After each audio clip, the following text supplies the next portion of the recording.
এই এলাকার মানুষের মঙ্গলের জন্য কাজ করেছে। এই এলাকা একসময় একারভুক্ত ছিল, মানুষ প্ল্যান পেত না।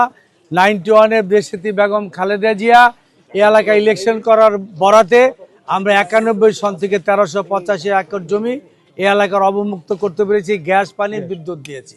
এই এলাকার এখন মেন সমস্যা, আমরা যে 91-এ গ্যাসের লাইন দিয়ে গেছি, কিন্তু এখন গ্যাসের লাইনে গ্যাস নাই, মানুষের অনেক কষ্ট হচ্ছে। এগুলো আমরা সমাধান করব। ঢাকা 11 আসনে আমরা মাদক সন্ত্রাস চাঁদা মুক্ত করতে চাই। এটা কথার কথা না, আমরা কিভাবে করব একটা কর্ম পরিকল্পনা দিয়েছি।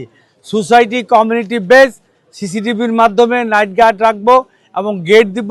সিসিটিভিতে আমরা চিহ্নিত করব ওই এলাকায় কে মাদক বেচে, কে সন্ত্রাস করে, কে ইফটিজিং করে, ওই এভিডেন্স সহ প্রশাসন লোককে দিয়ে আমরা ব্যবস্থা। ঢাকা 11 আসন একটি আদর্শ মডেল আমরা তৈরি করব, যেখানে সকলে মিলে মিশে, যেমনিভাবে আমরা একটা গণ অভ্যুত্থান করে স্বৈরাচারী হাসিনাকে বিদায় করেছি, ঢাকা 11 আসন থেকে সন্ত্রাস মাদক এবং চাঁদা মুক্ত ইনশাল্লাহ আমরা করব।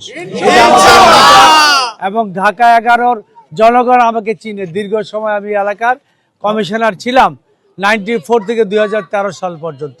ওই সময় আমরা ব্যাপক কাজ করেছি। বাড্ডা গুলশান লিংক রোড করেছি, স্কুল কলেজ মসজিদ মাদ্রাসা করেছি। মানুষ আমাদের কথায় বিশ্বাস এবং আস্থা রেখেছে বলে আমি মনে করি, এবং আমার জয়ের ব্যাপারে আমি ইনশাল্লাহ 100% নিশ্চিত।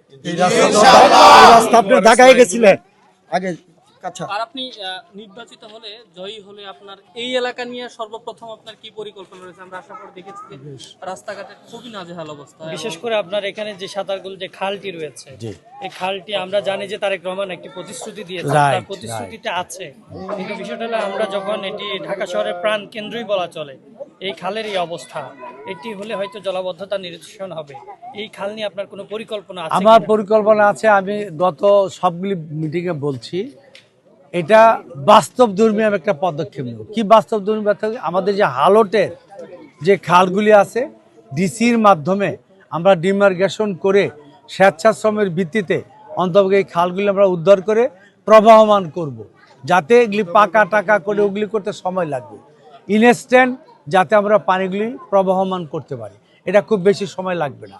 আর হালটের যে খালগুলি আছে, ডিসি যখন ডিমার্গেশন করবে কেউ আপত্তি করতে পারবে না। আমরা স্বেচ্ছাশ্রমের ভিত্তিতে শহীদ রাষ্ট্রপতি জিয়া রহমান স্বেচ্ছা যে খাল খনন কর্মসূচির মতো আমরা এটা করবো ইনশাআল্লাহ। ওকে, থ্যাংক ইউ। আচ্ছা।